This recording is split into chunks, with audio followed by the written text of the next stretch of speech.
एकच मिनिट थांब.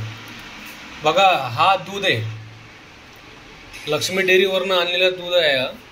त्या दुधाला आम्ही गरम केला तर असा त्याच्यातनं असा प्रकार निघतोय.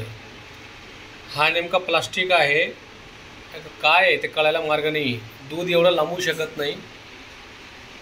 हा आर्टिफिशियल दूध असेल किंवा डुप्लिकेट दूध पण राहू शकतो.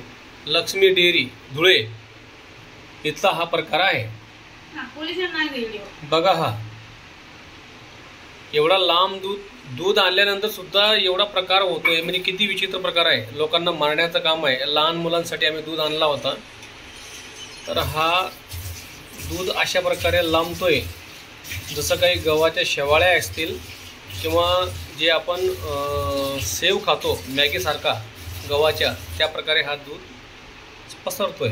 बघा हे असे असतात दुधाचे प्रकार. हे दूध बघा, हे बघा दूध अशा प्रकारे लांबतोय. हे बघा, हे बघा, हे बघा लक्ष्मी डेअरी धुळे इथला हा दूध आहे.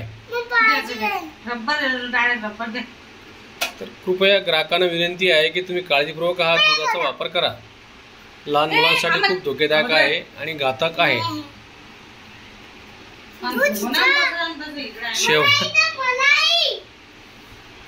मलाई आहे, ही अशी मलाई आहे प्लास्टिक सारखी.